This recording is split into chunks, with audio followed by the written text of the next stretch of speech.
Welcome, everybody, to the second edition of the Oil Tech Talk Live with NORA. And tonight, in addition to myself, Bob O'Brien with NORA, and Alan Mercurio of Oil Tech Talk, everyone's friend in the industry, we're pleased to have Scotty Nicholas, who's the regional manager at Thermo Products, I guess better known as Thermo Pride.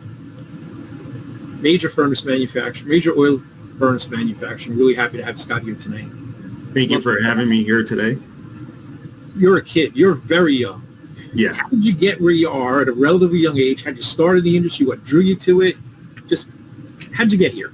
So really how I ended up in this trade, because honestly, HVAC wasn't my original plan when I graduated high school. Back in 2005, I graduated high school, went to a community college looking to study criminal justice. Wanted to be a police officer, a correctional officer. And one night I was studying at home at my parents' house, and their Thermo Pride oil furnace had no heat. So, of course, I was upset trying to study while freezing my butt off. The whole time thinking, oh, man, I wish I could just fix this issue and then get back to study and being nice and warm.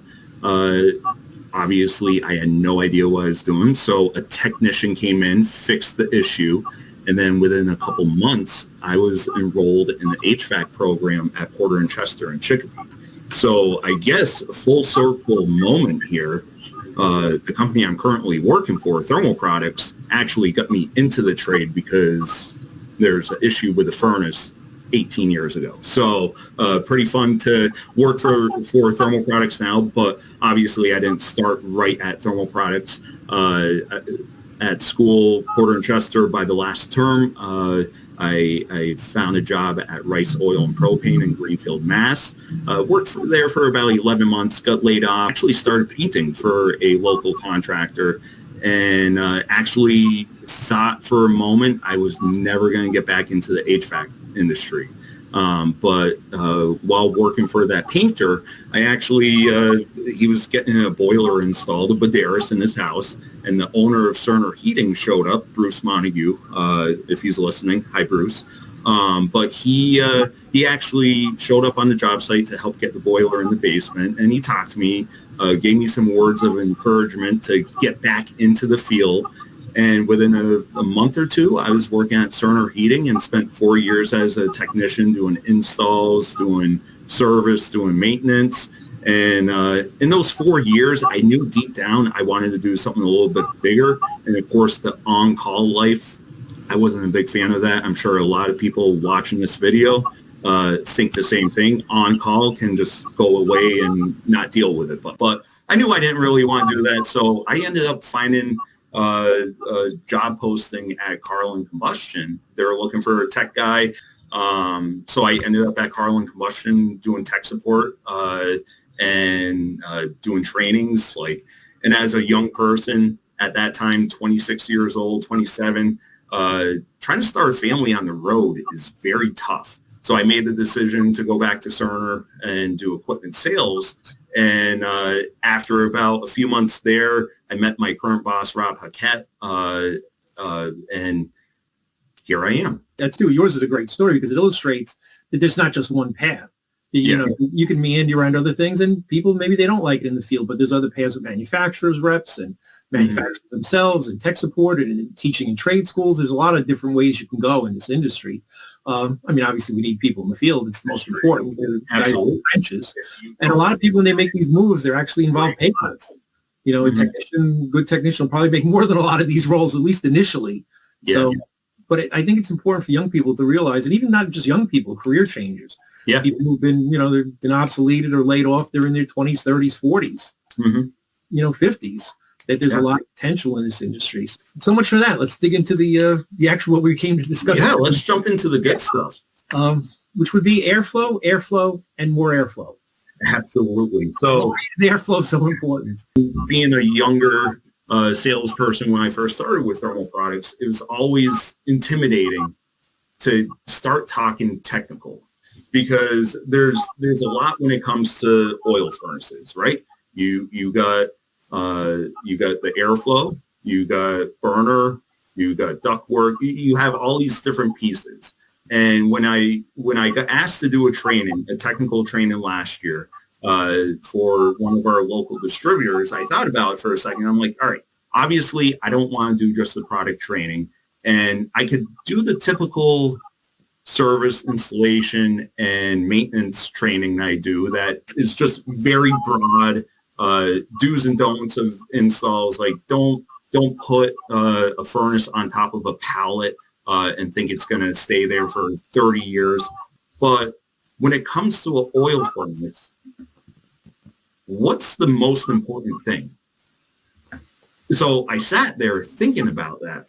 And then I go back to the first day I was at Porter and Chester, 17 years ago or so. First day in class, my instructor, he sat us down, and it wasn't just for oil furnaces, it's for HVAC in general. He asked the class, what are the three most important aspects in what are the most three important things in HVAC? We all had these crazy answers: wiring, electricity. Can't remember all of them. But he's like, guys, stop. You're overlooking the most important thing: airflow, airflow, airflow.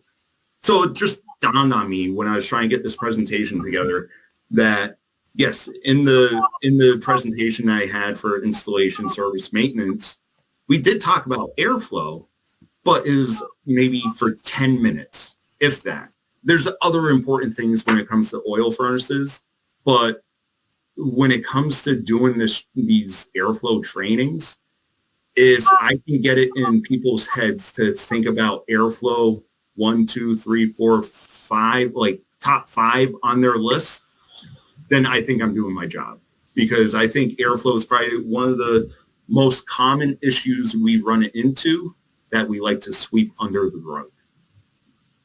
What's the common problems you see with airflow? Too much, not a little? How do you measure airflow? So, great question. So we got to remember, airflow drives everything in a furnace: heat exchanger life, efficiency, and safety. If you don't have proper airflow, your heat exchanger is going to overheat. Your energy efficiency is going to drop, and in some cases, it's going to affect combustion. So one of the quickest ways to check your airflow is the temperature rise across the heat exchanger. So for most oil furnaces, the manufacturers will actually list the spec. So if you look at Thermo products, you look at Spirit, Thermo Pride, Eco Plus, in our spec guide, we tell you exactly what the design temp rise is for that furnace. So majority of our furnaces, you'll see a 70-degree temp rise. Now, if you look in our instruction manuals, we'll say we want the temp rise anywhere between 50 and 80 degrees. And across the industry, across furnace manufacturers, especially oil furnace manufacturers, you'll see that 50 to 80 degree range. Now, if the temp rise is higher than that, it usually means that the blower's not moving enough air, or if it's lower, then you could be bypassing the heat exchanger, or the blower's running too fast. So it's important to get that temp rise, but that's not the only way that you can pinpoint what exactly is wrong that's causing the airflow issues. So temperature rise tells you what's happening in the air, but it doesn't tell you why. So that's where static pressure comes into play. So measuring static pressure lets you see how hard the blower is actually working against that duct system. So say you have high static pressure. That means your ducts are too restrictive, your filters are clogged, or registers are blocked. Or low static, that could indicate that there's leaks or the air is bypassing that heat exchanger. So measuring just measuring the temperature rise without the static pressure, I like to give this analogy.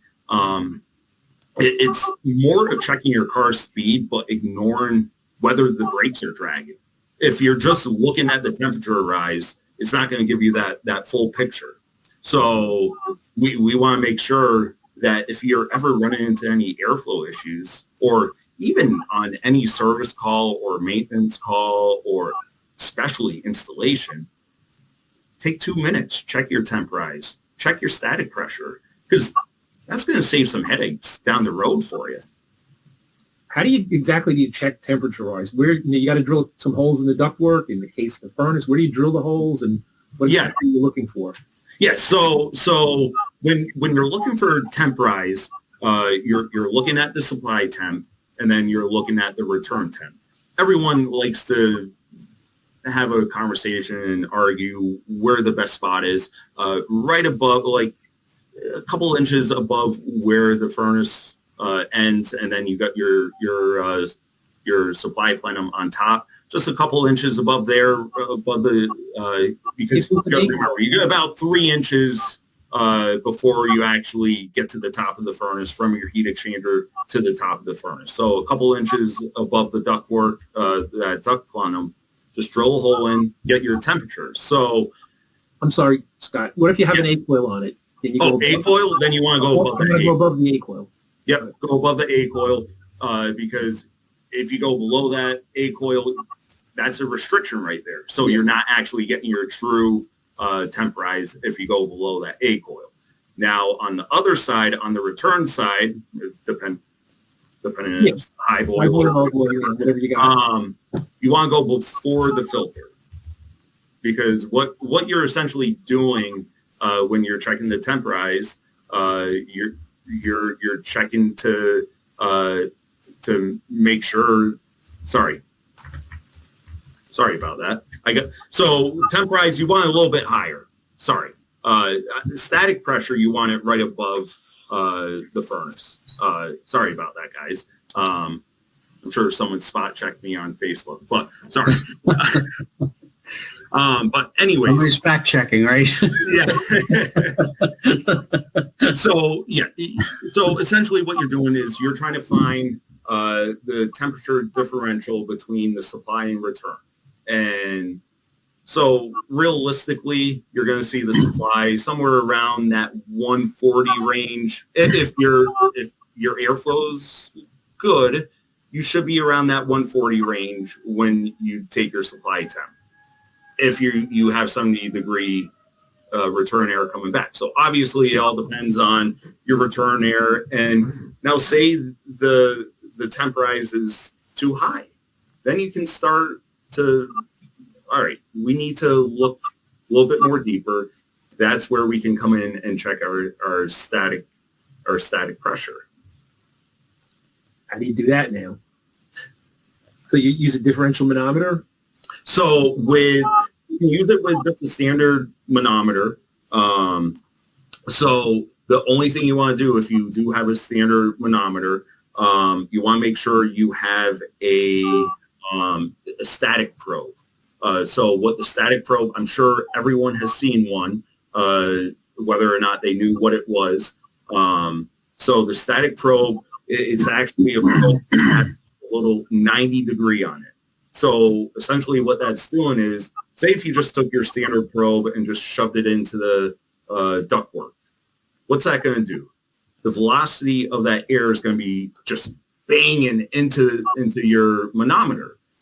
That's not actually checking to see what your static pressure is. That's actually seeing the velocity. So we want to make sure when you have that 90 in there, it's actually seeing the pressure that the air is working against for that duct system. So making sure you have that probe, that static probe, is essential. Now, if you don't have that probe, say you don't have a manometer, there's other ways to be able to figure out your static pressure and your temp rise. So if you look in every single one of Thermopride's manuals, Spirit's manuals, our spec sheets will tell you the truth about the airflow.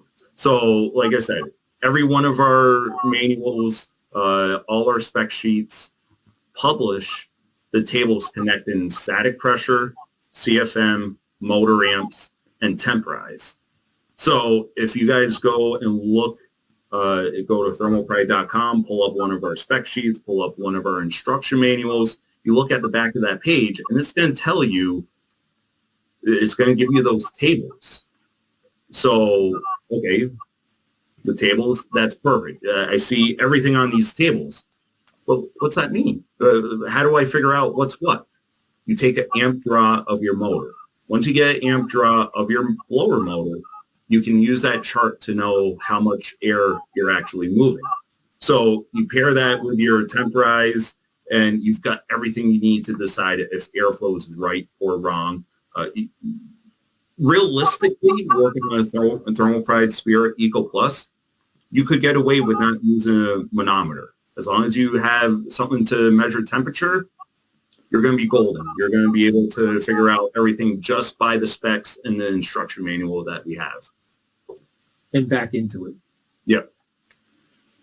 The temp range, how would you adjust that? Let's say it's the temp rise is high, the temp rise is low.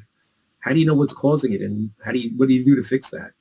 So that's the great thing with checking your static pressure.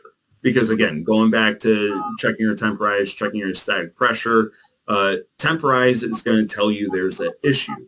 Now, the static pressure is going to tell you where you should look.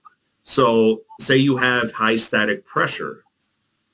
That's telling you, okay, we have a blockage somewhere. We have dirty filter or something like that. A dirty filter, something along that lines. So okay, we should probably look at the ductwork, even with low airflow. Low static pressure. It's most likely something to do with the duct system. Now, say your static pressure is fine, and the customer is still complaining to you about comfort or just something that sounds like airflow. Then you can start looking back at the furnace, at the board, at the motor. Then you can see, okay, well, maybe I need to make that change on the blower speed. But you don't want to just go like say it's our variable speed ECM or constant volume ECM motor. You don't want to just go flipping dip switch without knowing your static pressure, because you could change that fan speed and nothing's going to happen because you have so much static pressure that nothing changes. So just finding that static pressure is going to help point you in the right direction of what to look for or where to look. Great. Excellent advice. Since you mentioned ECM motors, a lot of guys feel that the ECM motors will solve all these problems. That, if there's a restriction, it's going to ramp up and move more air. If there's too much, it's going to slow down. How do they know the static pressure against them, and how do they do that? And is, in fact, that true? Will they solve those problems? No. So I used to believe that as well. And some of us were in the industry before ECM motors. Some of us were in the industry when they first got launched. Some of us came into the industry after they were launched. In the belt days. And then we're told some stories about the magic of ECM motors, and it's going to fix all your ductwork issues. That's not. I heard those. Yeah, we all have. And it's a great story to fall back to and make you feel okay inside. But realistically, it's just a Band-Aid. If the ECM motor, putting that on a poor duct design, yeah, it might work for some time, but probably in a couple of years, you're going to be paying for $1,000 new ECM motor because it's just been overworking. So that's a very common misconception that in these conversations, in these trainings, I try to bring up, like, hey, the ECM motor is not magic. It will help some situations a little bit, but what's going to help the whole situation is properly designed ductwork. Because so if we break down the common issues, I mean, high temperature rise are usually dirty filters, undersized ductwork, or the blower moving so slow. So you put in a new furnace with a constant volume ECM motor. You walk in there telling the homeowner, hey, this is going to fix all your AC issues, all your poor airflow issues. The ECM motor is going to ramp up and it's going to overcome that static pressure for you. So, yeah, it can, but not without a cost. So I just mentioned constant volume ECMs, but we all have to remember there's two different kinds of ECM motors. So we have our constant torque ECM motors. So the constant torque ECM motors, they're designed to maintain that torque. If you want to talk torque, they're effort. So it's given the constant effort for that motor to keep spinning. So that effort is going to stay continuous no matter what it's working against the duct system. So as static pressure increases, that motor is going to try to hold that torque, but the airflow is still going to fall off. So if the duct system is undersized or the filter is restrictive, that airflow is going to drop significantly, even though that motor is still working hard. And that's why you see the high temperature rise and limit trips if the ducts are wrong, even with an ECM motor. Now, you heard me say constant volume. We used to say variable speed all the time. And that's another issue. Those are the X13 motors. So the X13 are actually the constant torque. Torque, yeah. Yeah. So the constant volume, variable speed, whatever you want to call them, those motors are the ones that are maintained to set the airflow. So those motors, they'll ramp up speed and wattage to overcome the high static pressure and try to deliver the program airflow. So again, your question was, will that help solve poor ductwork? No. I mean, it sounds like it should, but it comes with a cost. So you're going to be using more energy. It's going to be noisier, and it's going to stress the motor because of that excessive static. And then plus, I mean, you can't, once static is too high, you just can't push the air anymore. It comes to a point where your motor's just going to say, screw it, I'm done, throw its hands up, and then that's when we come in and say, well, you got to change your ductwork there, bud. You see a lot of ECM motors return for warranty. They were in fact good. No, actually not terrible. Not for warranty. Phone calls. I'll get a phone call probably a couple times a season, just swearing at the ECM motor. And of course, it's on the coldest day of the year. So it's like, what do we do now? Now being through distribution, it's not that big of an issue anymore because a lot of the distributors are carrying the motors for us now. But back when we were dealer direct, try saying, hey, we can't get you a motor for 1 to 2 days from North Carolina. That was a little tough to hear. But again, we don't see too many of them failing. But if anyone sees a constant volume ECM motor fail, go back and check that airflow. It all leads back to that. It's basically like anything in the entire industry is that you have to be testing and not guessing. If you're not measuring temperature rise and checking exactly. temperature, you're flying blind. It's like trying to adjust the burner without a combustion analyzer. Yeah. I mean, pump pressure without a gauge. You're nowhere. You need that information to even have a solid foundation to begin troubleshooting on. Yeah. So you recommend checking on every call or just when airflow is an issue? When should it be done on an install, right after a new install? I think on every install it should be done. And again, this is coming from someone that has installed furnaces and has worked for companies that I understand sometimes time is a issue. But On the flip side, yes, having enough time to do everything, again, checking your temporize, checking your stag pressure, shouldn't take more than 10 minutes. If it takes more than 10 minutes, there's another issue going on. So checking those, I think it should be done while you're checking the combustion test. But again, there's issues with some technicians doing installs and not using a combustion analyzer. So it's tough for me to say, hey, you should do it on every install when sometimes we can't get a technician to do a combustion test on every install. I can say it till I'm blue in the face, but just sometimes it for whatever reason, it doesn't happen. Then we end up going back and finding, hey, there's no test hole in the flue pipe. Let's set this up correctly first, and then see if the issue persists. So I've seen it myself too. I think it's more management driven than the technicians themselves just being lazy or trying to avoid it. Alan, have you seen the same thing? You work more techs than anybody probably. So yeah, I think I'd say it's a mix of that, Bob. If we could, if you guys wouldn't mind, if this is a good spot to just ask a question, because we have had questions coming from the comments. I'm sorry.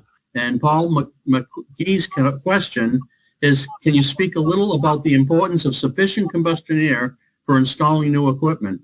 In his years, he found the vast majority of homes did not have enough combustion air available. When it comes to combustion air, of course, that's more the burner, but of course the burner's on the furnace. So I would love to see combustion air installed on every single job. That's a wishful thought. I know it's not going to happen. One, it adds cost. So I know that's just a far-fetched dream.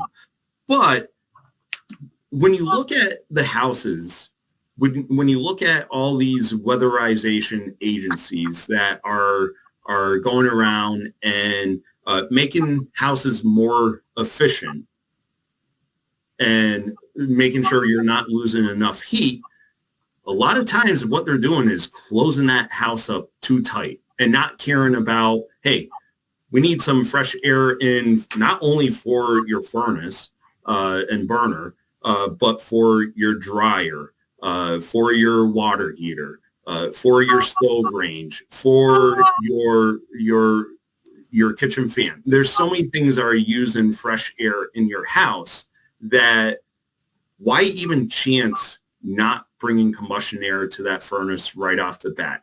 Because that furnace could run great for 12 years, no issues at all. They get it cleaned every single year. And then year 12, Mass Save comes in and says, hey, we'll make sure no heat can leave this house at all. Your house will be the most efficient house on the block. Sign me up. 0% loans to get my house well insulated. And then year 13 comes around of that furnace. Technician opens it up. It's completely black inside, full of the sticky, wet soot. And the tech's scratching his head. What changed? Well, let's look back. What happened? Mass Save came in. Nothing against making your house efficient, but we have to make sure we're looking at the house as a whole, not just, oh, well, this is going to save you on your heating bills. But we forgot to mention you need to bring fresh air into your burner now as well. So it's obviously very important. We actually, in every single one of our instruction manuals, we tell you how important fresh air is. We give you the calculations to do. So we tell you, hey, if it's confined space, you need to bring fresh air in. And this is another thing that gets brought up all the time is I don't think we look close enough at basements when we're doing the square footage to see if we're in a confined space or not. Because think about some of the basements you've been in. I can name a few basements that I wish I could forget. You have those basements, you walk in, beautiful house outside, but then you go walk in the basement. From floor to ceiling, what do you have? Totes. And you only have one path to that furnace. So you could have the biggest basement in the world, but you could have that basement full of those totes. What are the totes doing? Totes are taking up the air, right?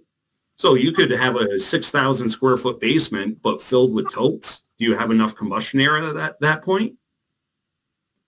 No, you don't. So, Paul, great question. And I would love to see more fresh air put in, but I don't think we're going to get anywhere near that anytime soon. Yeah, that is a great question, Paul. And if you look at FPA 31 and do the calculation, 95% of the existing sites are going to be considered a confined space. Yeah.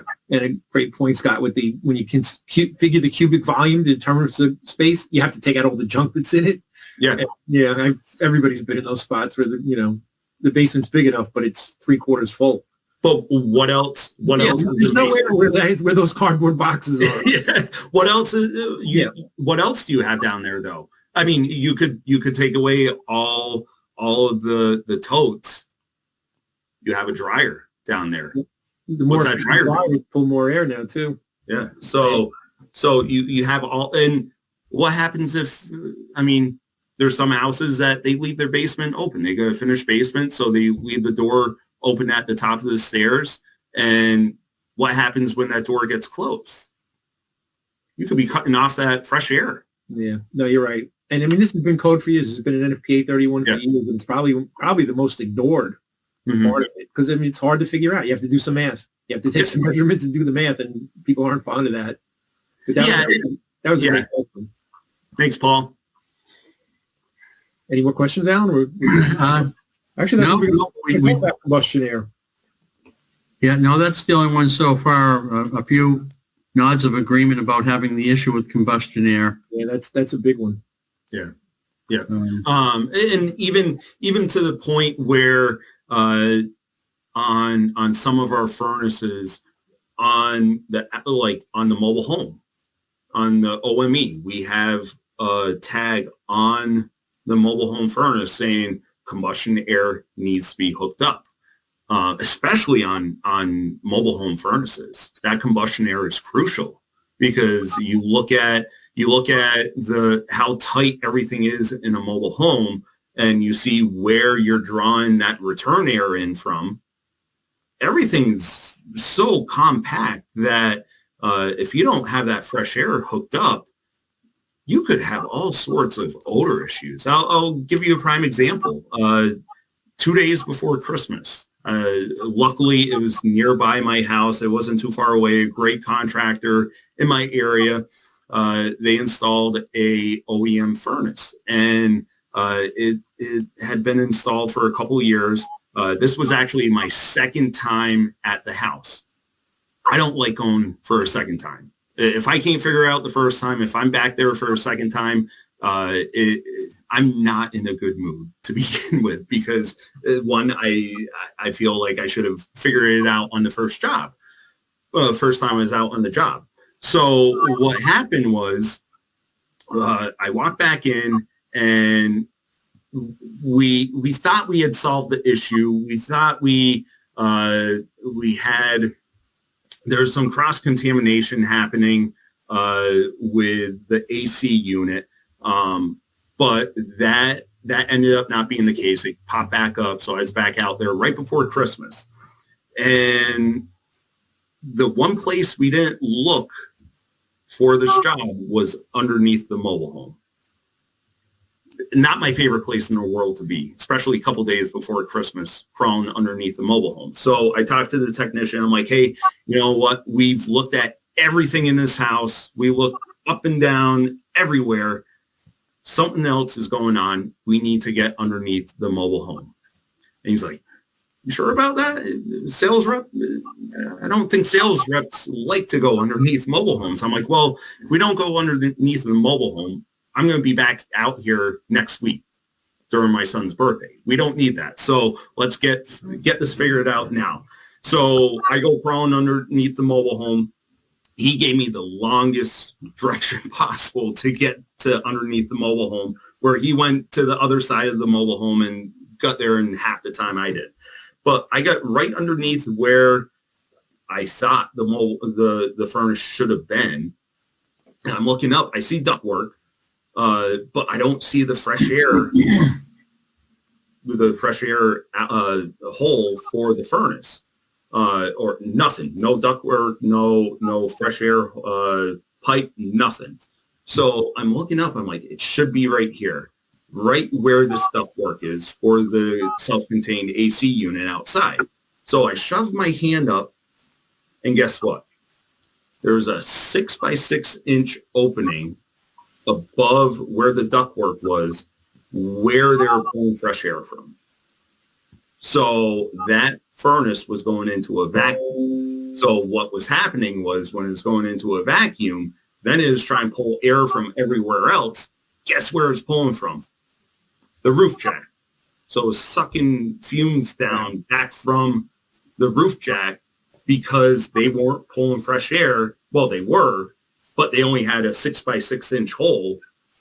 Obviously, that's going to get used up very quickly. So that it just took going underneath the mobile home to solve that issue. Sometimes they're not easy. Yeah, but I got to say, it was the cleanest crawl space I've ever been in. I've been in a few, and I hope to never be in another one. But yeah, mobile homes have been a hot topic lately. Thermo pride's position on biofuels. New York State just went to a B10 mandate, and Connecticut's now B10. Rhode Island's B20. Mm-hmm. What are you guys' furnaces rated for? Are there any plans to up those ratings? So right now, our furnaces are rated for B20. And that came after both Beckett and Carlin came out with their B20 ready burners. So going forward, we're still at B20, but we are testing B100 in the lab right now. So obviously, oil is a big part of our company. Obviously, we're one of the biggest oil furnace manufacturers. So making sure we stay on top of biofuel and the future is top priority for us, because if we don't follow along, where do we stand if we don't keep going along with B20, B50, B100? Great, good to hear. So hopefully, as things progress, we'll be making announcements, but nothing at the moment. But we are doing testing. Okay, you ready for another question? Absolutely. Okay, so Shane Wells he'd like to know, would installing an ERV or HRV be something we should be talking to the homeowners about to fix the lack of air exchange in the house? I like that one. Absolutely. That should be a conversation. Doesn't necessarily do anything specifically on the furnace, but having that conversation with homeowners. Well, Dave Westerfield, he's a past VP of OESP, and we've had a lot of different conversations over the years that I've known him. And one thing he told me that has really stuck with me is the time of technicians going into a house and just looking at the furnace or looking at the boiler is gone. As technicians, as salespeople, anyone to do with the heating, air conditioning industry, we should be going in looking at the whole house. Because if we're not looking at the whole house, eventually an issue with this part of the house will make its way back down to the furnace or boiler, especially when it comes to air exchange. So having that conversation early on, especially if it's a new customer, especially if you see there's a potential for some of these issues, then yes, 100% we should be having the conversation with homeowners. My experience has been a tough sell. They're not cheap. They're great, but they're not, it's a little more palatable to go to just bring, combustion, whether a fan in the can or an outside air intake, right, burn, whatever way you can solve the problem. But so I agree with you on that part, but as a technician looking at the grand scheme of the house, yes, you could bring in that fresh air to the furnace and the boiler, but also just being someone that, for the customer, letting them know that I'm thinking of them. Because think about some of these houses that get so tight that the furnace is starving for air. What else is happening in that house? Oh, yeah, the air quality is horrible. The air quality, I mean, you need some fresh air exchange in here because you're not getting enough fresh air in here. And then they'll probably send you a nice fruit basket saying, thank you, we're not sick all winter anymore. Yeah, that's a good point about looking at the entire house. Is the house is a system. It's not the combination of parts thrown together. They work together. Yeah. You think about a dryer having an effect on a furnace, or a dryer having an effect on anything, or the kitchen, the range hood or the bathroom fans, and all these things work in concert. Just make sure we're looking at airflow a little bit more. Yeah, on the air conditioning side, the same thing. It's crucial. Oh yeah, AC more crucial. Yeah. It's a really important skill to have. Yeah, airflow. Without airflow, AC wouldn't exist. It's how we're moving the energy by air, and air is not compared to water, air is a less efficient transfer mechanism. Yeah, so it's more important than how you're moving it. It's rare you run into that on the water side of it, on the wet side of it. Mm-hmm. Yeah. So a really nice word here from Dave Westerfield. So a great comment he makes here, though, that I think we should share with everyone. He says we need to pick up where Ralph Adams left off. We need to stress and teach proper duct sizing. It's a must nowadays. Amen, Dave Westerfield. Yeah, absolutely. Thank you, Dave. Yep, Ralph was one of a kind. He's sorely missed. Yeah. And he was certainly passionate about airflow. Yeah. More so than anybody. And Scott also is now the executive vice president of OESP, and he actually took Dave Westerfield's spot when he stepped down. Yeah. Feel free to reach me out on any social media between LinkedIn, Facebook, social, Instagram. Trying to think if there's any others. Man, once you turn 38, you just start forgetting stuff. Just wait. It doesn't get better. But appreciate the time, guys. Thank you again. Everybody here, looking forward to next month with John Dunleavy and Carlin Hydro Level. And thanks, Scott, for being here. It was fantastic.